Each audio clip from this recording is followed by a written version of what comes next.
L'heure est au bilan du second passage à l'examen périodique universel du Burkina. Depuis 2008, le pays se soumet à l'exercice au nom de la jouissance des droits des populations. Au sortir d'un atelier des restitutions des résultats de cet examen de passage, donc, plusieurs recommandations ont été formulées et le ministère en charge des droits humains s'est engagé à les mettre en œuvre dans les plus brefs délais. Isaïe Parkouda, Sié Sylvestre Da. Vraiment dire que c'est fini.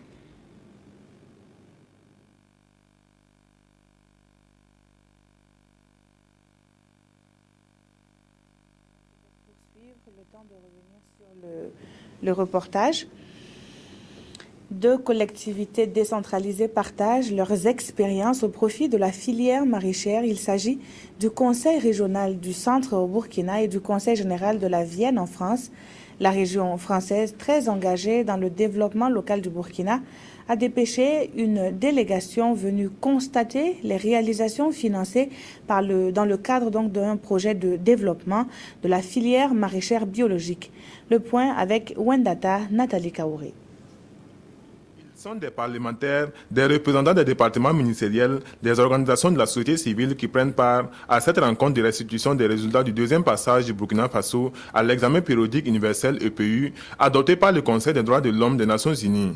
5 ans après le premier passage, il ressort du document final de ce deuxième passage que le Burkina Faso doit encore faire des efforts en matière de protection des droits de l'homme. Nous les avons regroupés en 5 grandes thématiques, à savoir les droits de la protection et la défense des droits de la femme, de l'enfant, et le renforcement du fonctionnement de la Commission nationale des droits de l'homme, également l'indépendance de la justice. Pour le ministère des droits humains et de la promotion civique, des plans d'action sont déjà envisagés pour une mise en œuvre de ces recommandations. Nous avons mis en place un comité intersectoriel qui regroupe en fait les organisations de la société civile, les institutions, les partenaires techniques et financiers et aussi les différents ministères qui interviennent dans le domaine pour d'abord élaborer un plan d'action de mise en œuvre des recommandations de l'EPU.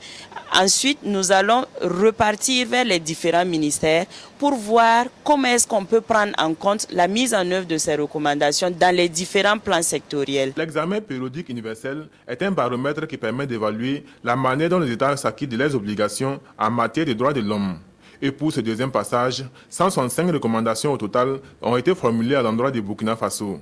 138 sont acceptées, 18 mises en attente et 9 purement rejetées.